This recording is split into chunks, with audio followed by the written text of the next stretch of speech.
We're doing 70 million revenue. Yeah, it sounds great, but I will not trust you guys. We are as instant as cash, only 95% cheaper. I should say that it's all game over, right? Working until your nose bleed is a comfort zone for some people. Okay. Don't optimize and automate before you know what you've built. That's $1 billion question.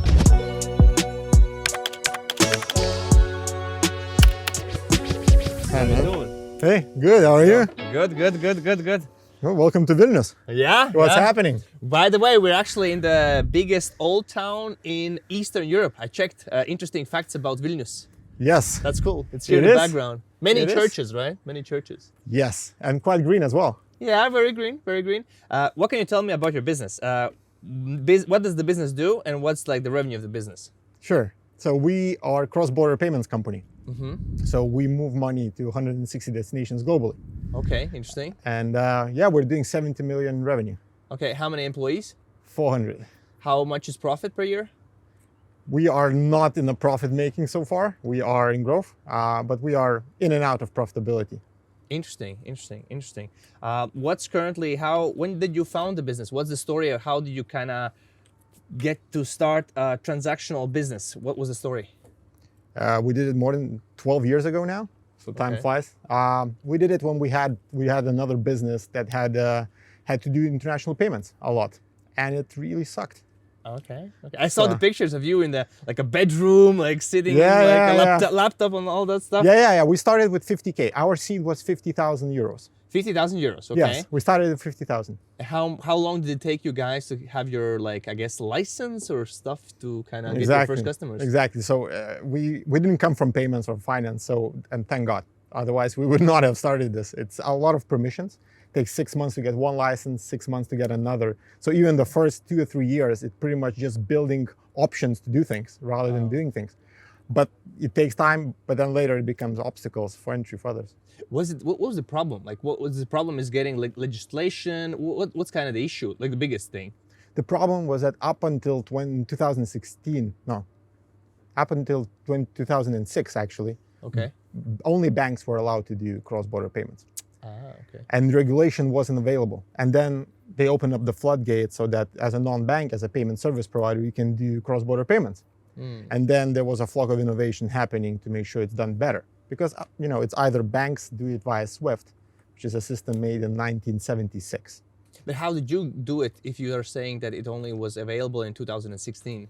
2006, sorry. Okay. So deregulation started in 2006. We came out of uni in 2009. Okay. And then it took us a couple of years to get the license, and we launched it in 2012. Yeah. And how did you get your first customers? What was the We looked around. We were migrants in the UK.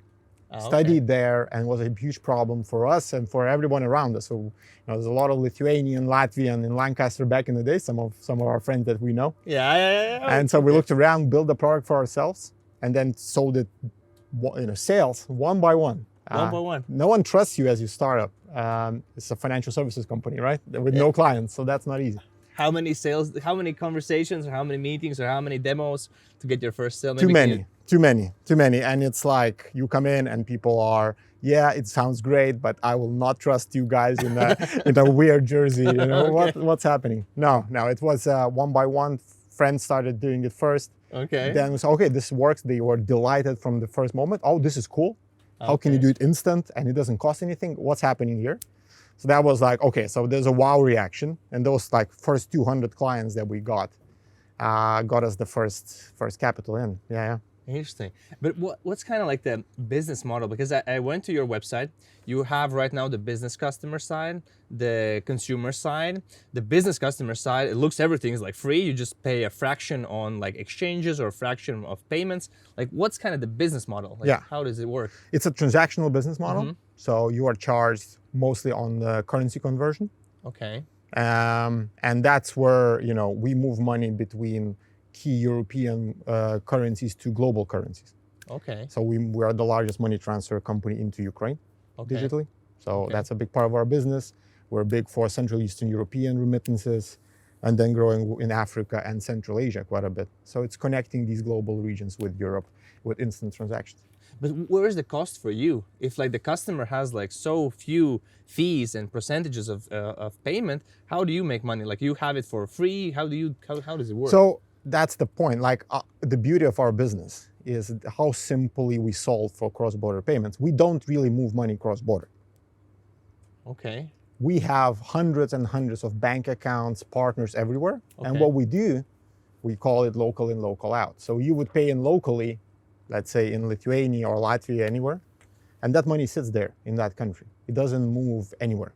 And then we pay out from our accounts everywhere in the world. So it's local in, local out is as quick as instant.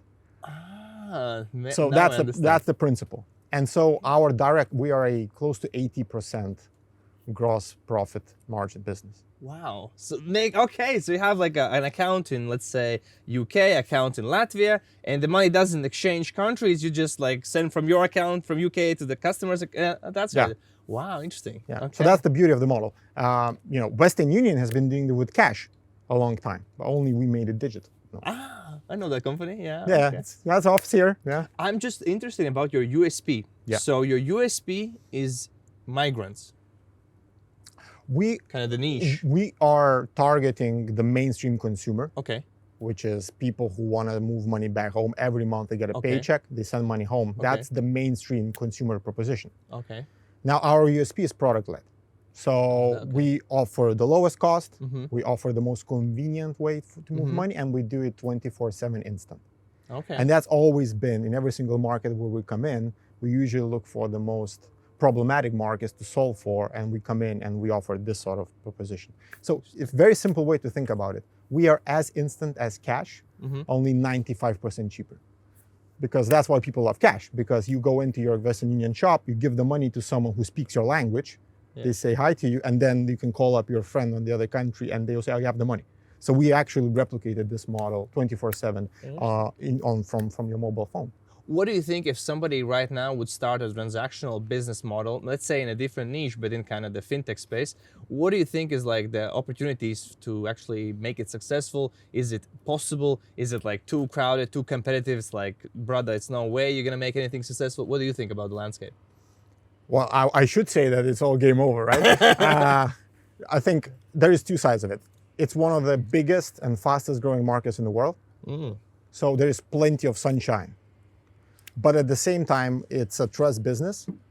And the market over the last 12 years has reached a certain degree of maturity that it's very difficult to come in right now and offer a 10 times better solution to what we do. Yeah. Because we already are 10 times. Like when you think about the promises of crypto, promises of blockchain, let's do it instant, let's do it 24/7, let's do it virtually free. Well, we've done that without touching any of that. So we sort of already solved it in a very trusted environment, which is still, people are still using their traditional trusted accounts and banks for that. Yeah. We're just a layer on top. So I think on payments alone it's difficult. There is opportunities market by market. When we extend, we see opportunities to disrupt that. But I say the bigger play is building ecosystems around consumer trust. Interesting. Based on your like 10 years plus of entrepreneurship knowledge and wisdom, I have a business that does a little bit over $1 million a year. I'm doing it for 6 years now. Want to scale it and grow it. What would you say were the biggest kind of mistakes or things you right now looking back see as mistakes and you would rather do it differently? Maybe can you walk me through some examples? Yeah, premature expansion. So too fast hiring people. Expanding into new markets without nailing one or two major markets. You mean countries, right? Yeah. Oh, okay. For us, it's corridors, so it's from country to a country. Yeah. That's one thing, is premature. Secondly, not going for bigger markets fast enough. So some of the validation, you can be great in Lithuania, Latvia, but Poland really is the key one you want to nail, and then you can see if you can be a big business. So when to go for that is a key question mark. And I see that in other markets, in other industries. When do you expand? There's a lot of businesses that do very well in a small niche, but then what's the right time? So I think that for us, I think we should have gone faster into Poland and then other markets. So it took us a bit longer to crack that. And then there's more. but we can dive deeper into whatever. I would love to find out about that because like I am from Latvia, you're from Lithuania, but also you lived in UK for many years. Yeah. But like what would be the advice for some, let's say, Latvian companies, Lithuanian, Estonian companies, Sweden companies to expand? Like what would be that advice? How to do that? So I've seen a lot of companies, at least in Lithuania, who are going for, let's prove Lithuania, because that's our whole market. That usually is correct because you don't have the money to do anything else. But then the next one is a big question. I see a lot of guys think that they can go and do UK, but their real goal is US. And they think that going for UK will be a validation. That's not necessarily the case. Right. Sometimes it's easier to do Lithuania and then go straight into US and try to figure out straight away, rather than spend time in Europe if your end market is US. Because sometimes European traction is not a validation for American traction. Right. And sometimes people don't feel that they're ready to come out and do that. Whereas that's probably not true, because you can a lot of capital in US who probably see the model, they can try to scale it. There's a lot of seed funding in US as well, if that's your goal. So go for your goal rather than creating detours for your goal. I think it's easy to say, but it's sometimes not easy to do. And how to think bigger? I think many people thinking too small, right? Thinking bigger is a function of who is around you. When we started, Lithuania didn't have any big tech companies. Yeah. Now we are probably one of the smaller ones here, which is great. We have Vinted, we have NordVPN guys, we have Hostinger, we have a lot of great businesses, and this community is what builds up that confidence that you can go global. A lot of those guys made their money in US as well. Right. So in Latvia, I know a lot of printing 3D companies. Last time I was part of that. So I think you need to sort of have reference points and also be more connected with global infrastructure and global events, global networks. That helps because Baltics is on the map. How did the UK, you living in London, did that affect kind of how you look at things, the environment? Sure. I also lived in the States for a bit with my previous business. I think broadening up that perspective and building network early is a good thing, because a lot of in my previous business, a lot of investors who backed us then are now backing this company, for example, right? And you learn how to do things in the right way, and you understand the name of venture capital play, you understand gradually what it takes to actually expand and build a sizable business. And expanding that network is important. You don't want to be stuck. I want to do like a masterclass. So I think there's like big blocks. There's a block from 0 to 1 million. There's a block from 1 million to 10 million, and then from 10 million to 100 million. Okay, your company is at 70 million, but still it's a great achievement. So I want you to kind of give me maybe 3 to 5 key things you would focus on, like as a primary thing. Of course, there's multiple business functions, but it's like the main thing from 0 to 1 million. What would that be? Customer delight through product. How to make a good product? What do you think? How to delight your customers? Well, you have to really be able to understand their problems and solve them without asking them what the solution is. So you need to be able to understand their problems, not ask them, and solve them. Don't ask them how they like to solve it, because they will have ideas. Just understand their problem really well and come up with your own interpretation of that. Okay, interesting. And that usually works. And then once you present them the option, they should be delighted straight away. So, okay, this is awesome. Like for the first payments, like when we did it instantly and people couldn't believe it's already in my account. Yeah. How is that possible? That's a good sign, right? Yeah. But we didn't ask them about the solution. We just understood that, you want instant, but you don't want to pay 10% to Western Union. Okay, interesting idea that comes to mind from myself. So we right now do this like sales CRM, and one of the key things people that kind of don't like about CRMs is the data transfer from, let's say, landing pages, web forms to meta ads inside of the CRM. So we came up with one cool integration where you just like 2 clicks, and every time you have a lead from, let's say, Meta, it's automatically there. That's one example. But the question for me is, how do I think about what are the next features to add to the product? Yeah. Because let's say I'm small, I don't have like gajillion developers, I have like 2, you have like 100, we spoke about that a little bit before, but like how do you decide on what to build next on thinking, okay, I want to delight my customer? Well, that's why being a founder is probably the most difficult job. Yeah. Because that's what you describe as a chicken and egg problem at every single step in year 1. So first of all, you have to understand that it's okay to have these problems because that's your job, right? It's very, very difficult to figure out because people can probably do 10% of what they think that they will do. Yeah. But whenever you got the roadmap for the first year, it's huge. We're going to do this and we're going to do we that. have exactly We're what gonna you said. but actually, you can do at best 10%. So Agreed. once you go through that and you really boil it down to this is the one thing that we need to do, and if we do it, we're honest to ourselves that we need to then review. If it doesn't work, there's something more foundational here. Okay. I think that honesty to yourself and discipline, because you don't have the option to be in a hope-based strategy, right? Yeah. Because you'll run out of money before you go anywhere. So I think the first year that's why it's the most difficult, because for us it was easier because we knew what the product was. For a lot of the guys that are bringing new things into the market, it's very difficult because there's like testing, right? yeah. Like But you have to have a vision yourself. What is the one thing, and you understand the problem really well. And sometimes you can even solve that problem without tech. It can be all smoke and mirrors. As long as you delight the customer, you can build the product later. So that's where the tricky bit sometimes is. But about this product thing, like, what do you think? There's like this AI concept rising so much, and everybody's trying to build a startup associated with AI because that's the main thing. What do you think about that? I think that there is a lot of smoke and mirrors as well. There is value, but so far, right now, AI cost is really high. So you're building for the future. What I'm seeing, a lot of the companies are building analytics dashboards on top of your data infrastructure, and they call it AI. Yeah, right. That's like. So that's a bit problematic, right?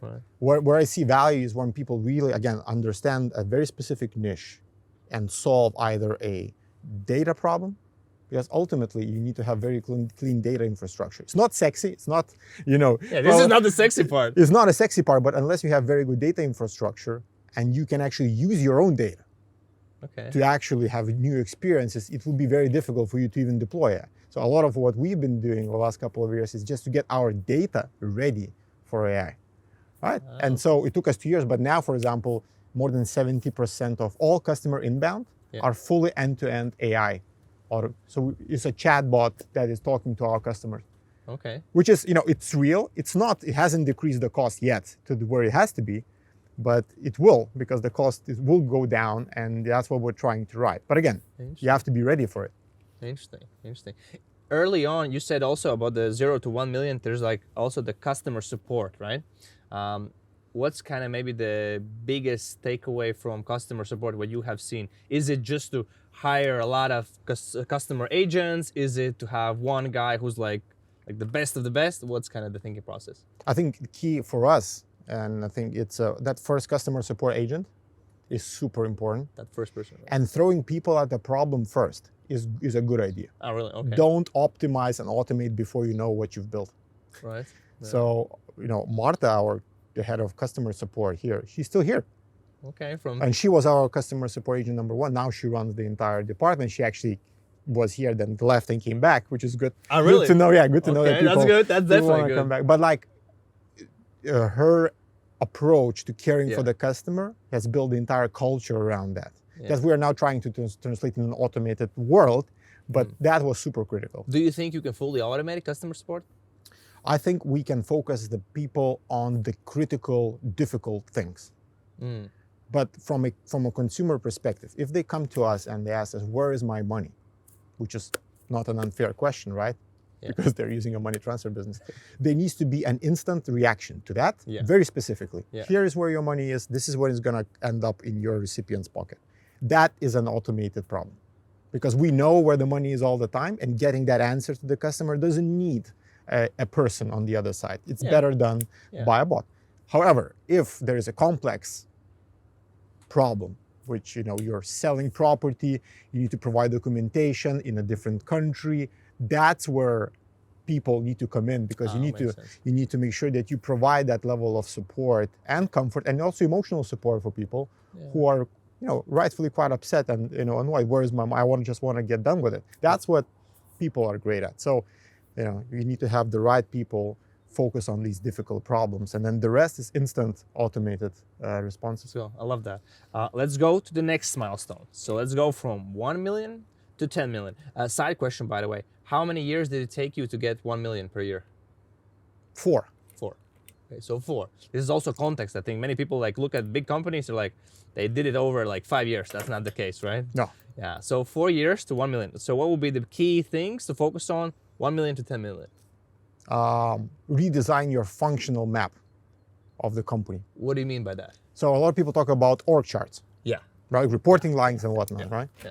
But there is more, in my experience, even more important thing, which is called functional design of the organization, is how do different functions work in the unison to deliver, because from 0 to 1 is product market fit. And then from 1 to 10 is how your organization is ready to take up either one major market or one major product on top of what you're building as you're scaling. And that's where usually functional design is, because your organization is inherently not ready to scale because you designed it not for that. You designed it to get to product market fit. And recognizing when you need to redesign it is critical in that 1 to 10 million state. What's kind of the indicators? What would you kind of assume I need to redesign? Do you have an HR team, for example? That's No. a good question to ask, right? Okay. We were way too late to hire HR altogether because we were just focused on clients, but we didn't focus Okay. on building the organization, right? Yeah. For example, Right. various processes around how do people work with one another. Because when you're 0 to 1, it's 10 people in the room. You don't have a communication problem. Yeah. Everyone in the same room, communication is, Right. you just don't have resources to do anything. Right. Probably to get to 1 to 10, you already have resources and you have maybe 40, 50 people, but then the communication breaks down because no one knows what's happening by default anymore. So you have to build your organization with that in What do you mind. think should be your role as a founder? Let's say, like I can imagine right now, my situation is like, whatever burns in the company, that should be my focus on. Like, Yeah. What do you think about that? I'm not great at that, to be honest. I mean, I prefer acting as an early stage environment. For me is where I love spending most of the time. 0 to 1 step, to be honest. Okay. I wouldn't call myself very good at that next step. Okay. But I would say the key thing is to understand what you're no longer doing. What you are no longer doing.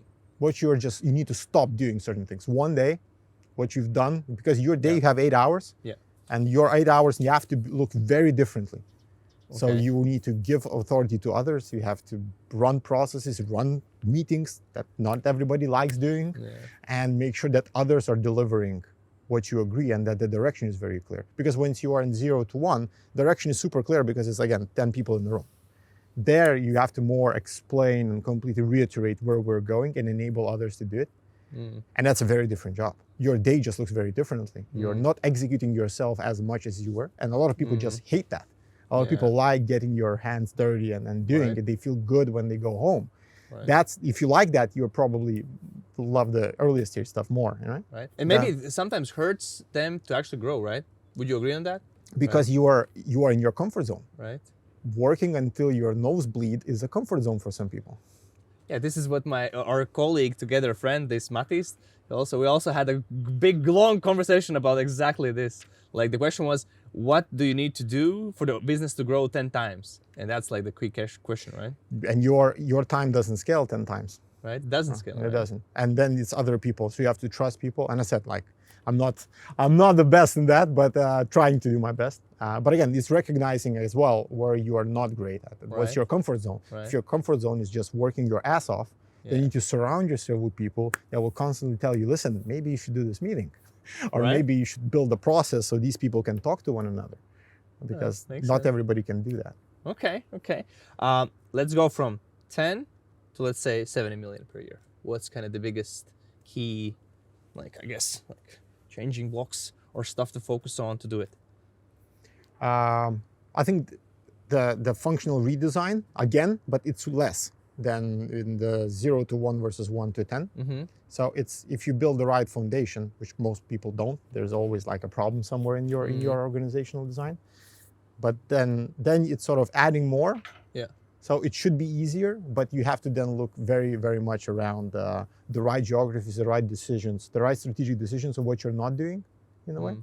So prioritization becomes super important, assuming that your organization is well designed to scale further. So you said 4 years, 0 to 1 million. How many years to 10 million? A couple. From 1. Yeah, I don't want to mislead you, but a couple. Yeah, a couple. That was quick. And from 10 to 70? 4 again. Interesting. Yeah, it's like way more growth, right? Yeah. So in the last 5 years, we grew more than in all the history before that. What would you say is the number 1 to 2 key functions or things a founder should be focusing on to even have a possibility to scale so fast or scale so big? Well, focus on culture, capital, and strategy, and not focus on drama, people stuff, and not play ball for others in your team.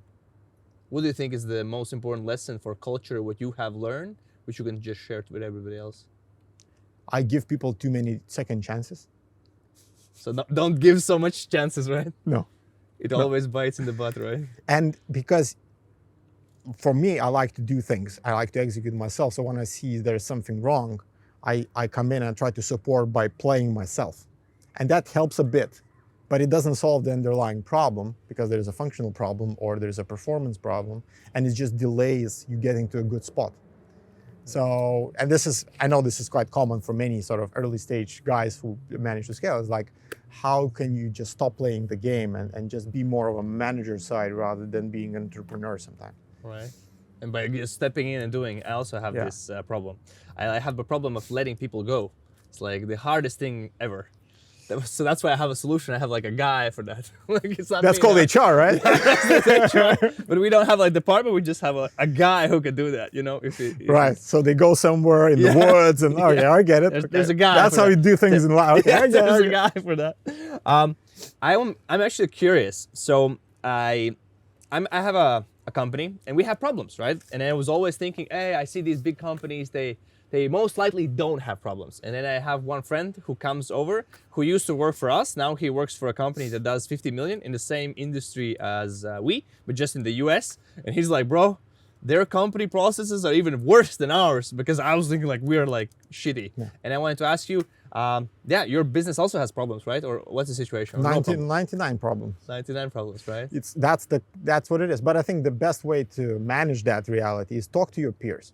And talk to peers who are a bit ahead of you. Right? In the same industry, right? Either it can be same industry, but it's just them being in this high growth trajectory. Because then you will hear their stories and you'll say, okay, so my problems are familiar problems, they're not unique to us. Yeah. And that should give you confidence to carry on. Exactly. It makes you like, oh, it's normal. It's normal. Yeah. It's not like I'm like terrible at it, right? It's like makes you more kind of. I mean, listen, everyone is a bit terrible, but as long as you don't die, you'll do something. So again, not dying is a big thing in our industry. Yeah, I don't like to talk about the subject, but I'm just curious about the business facts. So there's an ongoing problem with Ukraine and Russia. I'm just curious. I did a research on Latvian companies. So a lot of companies had like revenue because of the situation. Some companies like this because they're starting to sell some equipment, some help, government contracts, all good.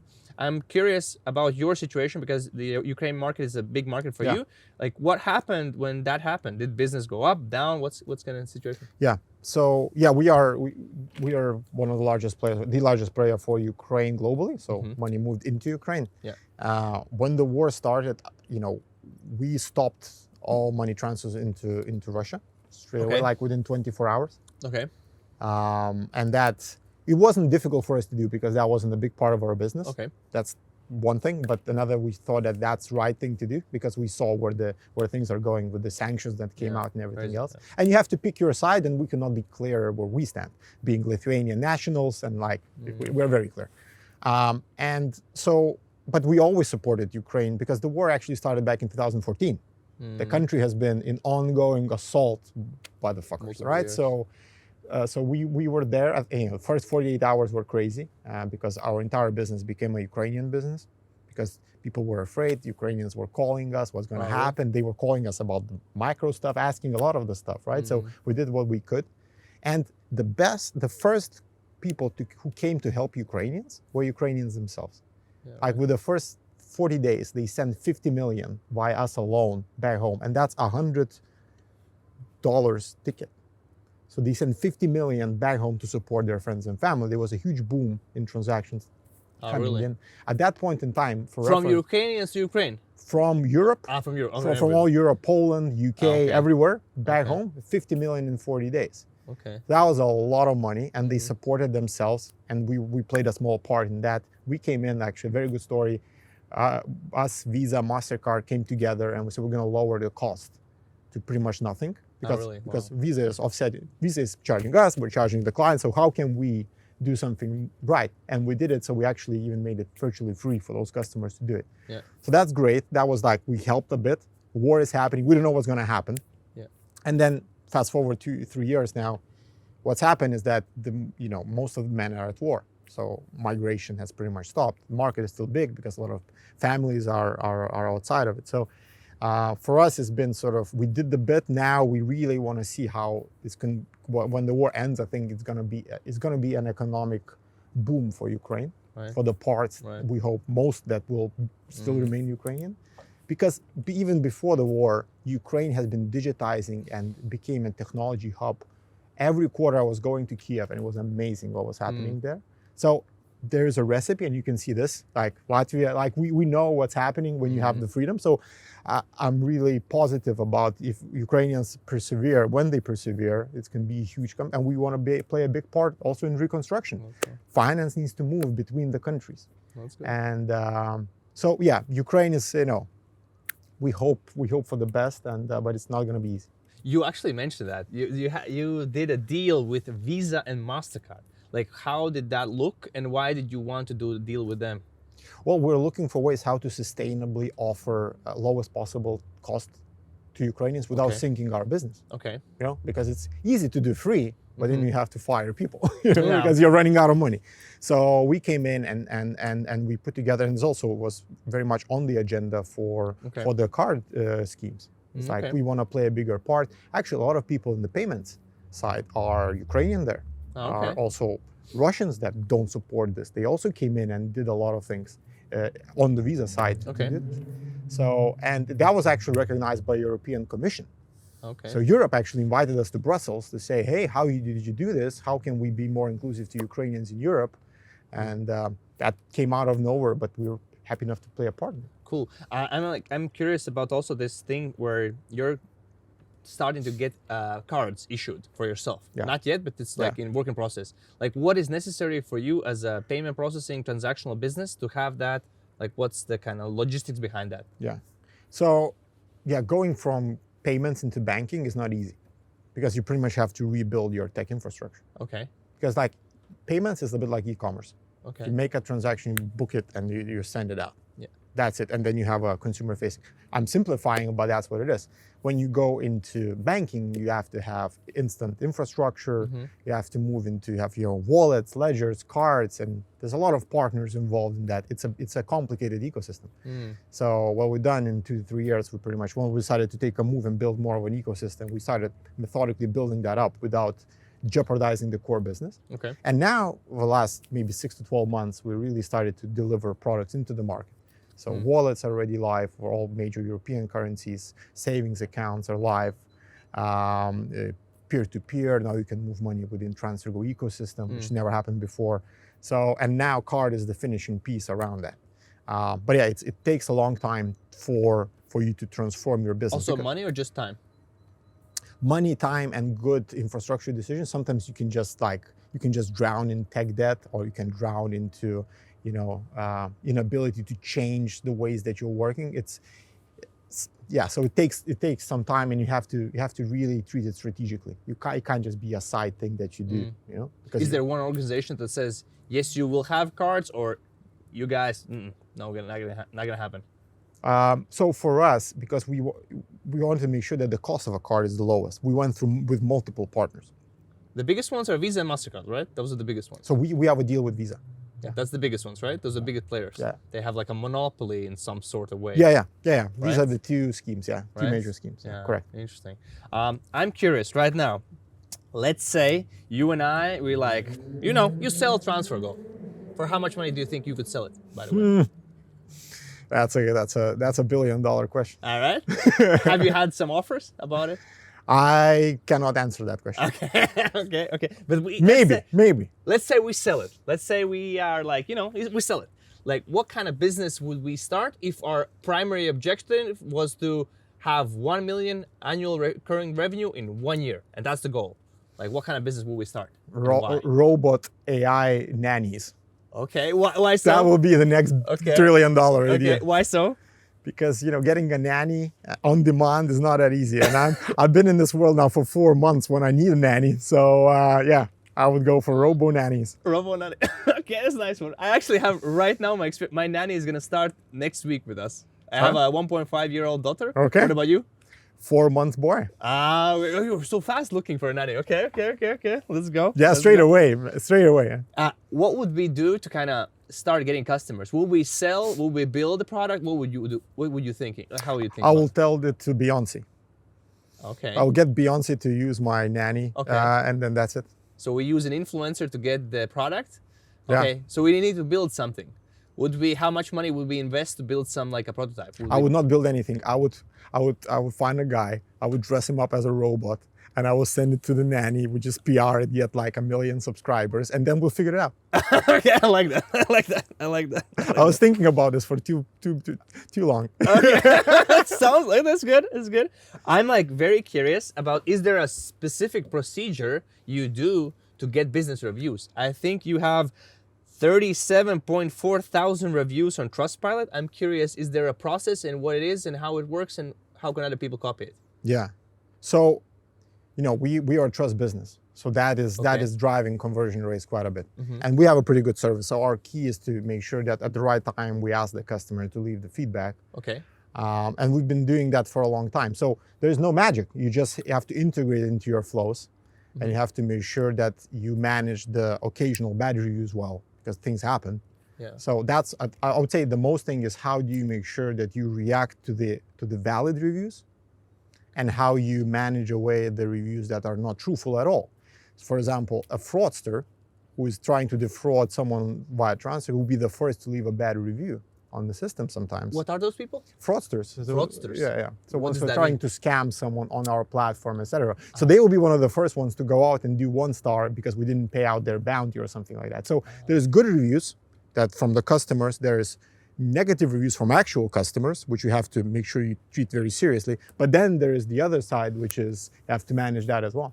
Okay, interesting. But how fast do they get? Is it like an email? Is it SMS? What is the procedure? I think it's after first or second transaction. Oh. That's a trigger when you ask you to rate our it's like service. an automated email Yeah. sequence after Yeah. they make a transfer. Yeah. Okay. Okay. Interesting. What do you see right now as hot opportunities in the fintech space? Like, what is some businesses you see? Wow, these are like good opportunities for other entrepreneurs to kind of look into. There's a bit of a lull, I would say, in consumer innovation. Big guys are getting bigger. That's what I'm seeing. There's been a lot of guys who go under. I think the big change right now is, how do people deploy AI in real, meaningful terms? And maybe that will change we'll have new players come in and do something material. And I think that is the game changer. And it's a bit like mobile back in 2008, 2009, when people went mobile. I think now it's just 10 times more, but people don't know how to use it yet.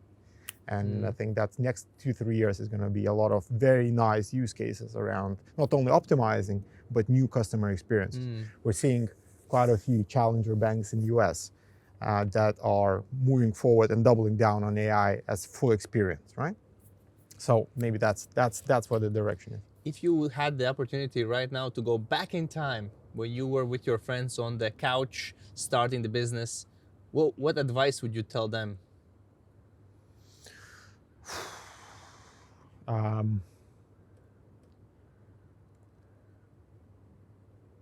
That's a very good question.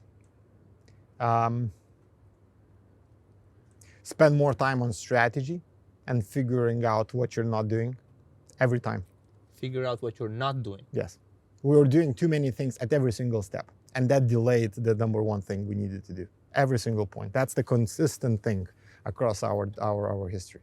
And that's because you want to do a lot of things, You think that doing more is going to build more equity, more value, and more growth. But actually figuring out the most important bits and spending time on figuring it out is key. And I'm still not doing a good job at that. So I saw you have OKRs in your company, right? Yeah. I am like switching, jumping around these goal planning methodologies and etc. Like, what is working for you guys? What do you use? What you would recommend other people? OKRs work well in 1 to 10 or 10 to 100 type environment. When you know that something already works, and now through processes you want to make it, scale it, make it bigger. It doesn't really work for 0 to 1 stuff. in my experience. It needs to be safeguarded, kept somewhere in the wraps, like a baby. You can't be exposed to everybody's scrutiny, especially in the big organization. It needs to be cradled to the point when they're ready to be OKR'd in a way, right? So it's figuring out where to use it. So for example, a lot of the optimization work, OKR works really well. Because you know what you're gonna get, it's all measurable, it works, right? Launching new products and testing a lot of new stuff, that is, in my experience, best kept outside of OKR regime. For your business, how many offices? Right now we're in the Vilnius office. How many offices do you have? 6. 6. What countries or cities? UK, we have 2 offices here in Lithuania, we have 2 offices in Poland, we have, where else? You know? That's. Yeah, so Nigeria and Turkey, we used to have, but we actually moved people into, so we no longer have them. Let's go. Let's have right now a tour of this office, right? We're on the terrace, right? Yes. This is your own private terrace, yes. Or other people can also come here? No. It's us and friends. Okay, let's go. Let's have a tour of the office. Let's start. So this is the office. How many people, by the way? More than 100. More than 100. Okay, and many people remote, right? Yes. How do you have it structured? I see a lot of tables, like PCs. How it's structured? So Maybe we have teams here. This is engineering. This is the engineering team? Yeah. Okay. This is a small part of the engineering team. Okay. Okay. This is where we have, I actually sit there. We have Romil, our business alignment lead. Yeah, say hi. Let's go. Let's go. You film also, guys, how it looks, right? What do you have here? I see a lot of... These are meeting rooms. Okay. Just meeting rooms because, a public open space, you need some time to just, hang out. And it's worked very well. Also, these glass partitions work really well. Okay. So it's sort of... So this is engineering? Engineering. All of these are engineering or not? Yeah, all of this, excluding these tables for some reason. Why don't you have a physical office for yourself or a private office for yourself? I like sitting next to everybody. I don't like a corner office. Right. Yeah. Right. I like that. It's I like okay. that. It's okay. I like that. Okay, what's there? Let's move forward. Yeah, we have more engineering. There we have data engineers. What is this, by the way? This? I have no idea. This is something low and high. And here you have the kitchen. Nice kitchen. Yeah, nice kitchen. Nice kitchen. Yeah, actually very healthy. Coming from London here, it's very healthy selection. So not just pizzas. I think you are responsible for that. Yes. What did you do about food? I thought it's cool you have like ordering some vegetables and some fruit. Yeah. Like what kind of philosophy you have about like workspace? Live longer. Live longer, yeah. Eat fruit. Okay. No, they have their beer Thursdays. It's also that stuff is also really? in. Yeah, of course. Okay. Of course. Does the company pay for lunch or something like that, or what's kind of? Yeah, well, we provide a lot of these. Yeah. Fruits, whatever. You can buy stuff if you want, or you can get cereal. So it's like. Nice. And you have like your own private kiosk. I saw that also. Yes. So that's the point. We'll film that also, so to show that. What's the thinking behind this one? The world's fastest train, Every meeting room is named under something the fastest. Okay, why like so? The cheater, because we do fast payments. Okay. Who came up with that idea? I have no idea. Okay. I have no idea. It's a good idea though. Okay, it's a good idea. Our most recent room meeting room is called Rumor because it goes really fast. Okay. So here, what's here? What do these people do? Data engineering. What do they need to data engineer? So we can AI it. That's what these guys make it so you can actually use it. Okay. And analytics, everything, like how do you make decisions? Okay. Next room. Yeah. These people, actually, here we have payments and compliance. So these people make sure I'm not in jail. And they're not here, so I'm not sure. How big is the team? Here, I don't know, maybe 10, 20. 10, 20 people on compliance, yeah? Yeah. Wow. Here, more, in total it's around 40 people. Oh, okay. How many engineers in total? You said maybe 120. And what do other people do, majority? Is it like? So, engineering, product, design, customer support, banking infrastructure, payments, and it goes down. How many salespeople? We don't have a lot of salespeople. Really? It's a consumer brand. We're building up a business proposition. Yeah. So that's where we're going to be building it up, but so far not a lot. Interesting. Marketing people? 30. 30. 30. Right? Yeah. It's like almost 1/10. Yeah, yeah. And that. they're distributed across Europe. So Cool, cool. What's there? customer support. Let's go check it out quickly. Here we have a private room. Yeah. Oh, here is some something from the gym. Let's go. Is this the only equipment? I think it's the only. It was bigger. I was bigger? It was It's bigger. like smaller now. Someone maybe just destroyed it. Okay, okay. What do we have here? Maybe can you give us a tour? Yeah, sure. So we do have a games room here. Oh, this is the best place. Let's go. Oh, one person there. Yes, But HR, not- HR in the room. but not gaming, not gaming. It's okay, it's okay, it's okay. How many people use it? Actually, people use it. So what kind of people do you have here? Here is customer care. You see flag. So Okay, customer support. yeah. Okay, and Then there? you have people team and then FX operations. So people accounting and finance there Okay. in the. Why room are in they, the room. why are they so far away? There is a reason for that. What's the reason?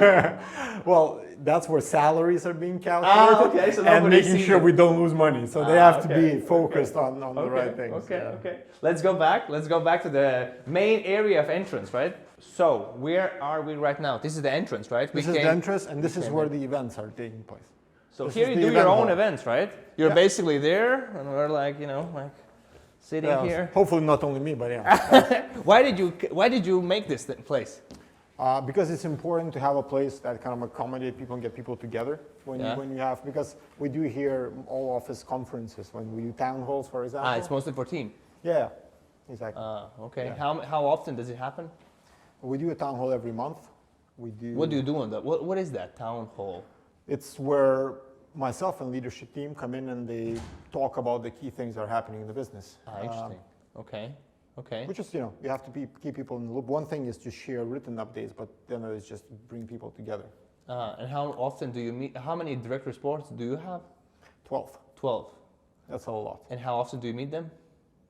I speak with them. We have a bi-weekly leadership team session. So every Bi-weekly. 2 weeks. Yeah.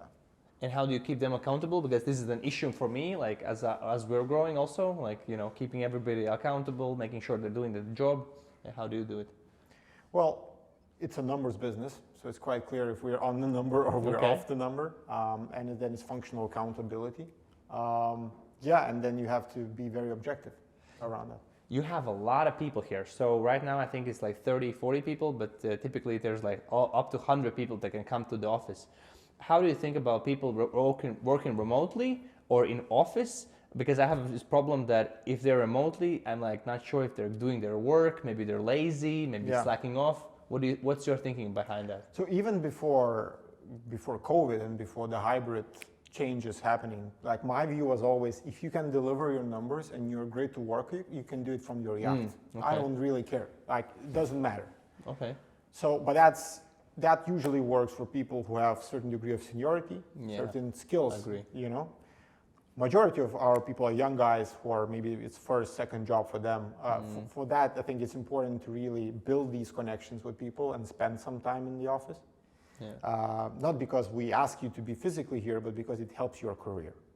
Because you build the social skills, you know how to handle people, you know how to handle diversity, you know how to build relationships. That is super important. And once you have that, then you can, execute a lot of the stuff wherever you want. That's the flexibility. But without these skills, it's very difficult to do that. So my recommendation to guys, it's good for your careers if you come in. Right? And here, I think a lot of people are coming in. We don't have a very strict policy that you have to be, or that we don't track it that much. We sort of go with trust, and people are coming in, and varies office by office. Here in Vilnius, it's easier for people to maybe come in. There's less of a commute. So in London, when you have to commute for 1.5 hours, we're a bit more, okay, it makes sense that you want to maybe spend more time with your family as long as you get the work done, right? So it's really adjusting it region by region. But when things are happening, when we're launching new things, when we're innovating, that is always happening physically. And people just come in because they want to get things done, so it's sort of organically people come back. Right. I'm want to do a fast question answer round. Let's rock and roll and start. So, best book about business you would recommend anybody else? Hard Things About Hard Things. Why that book? Because it's the most accurate narrative around how difficult it is to solve the chicken and egg problems we discussed before. Okay, okay. Have you had mentors, or do you think mentors are a key thing for success for young entrepreneurs?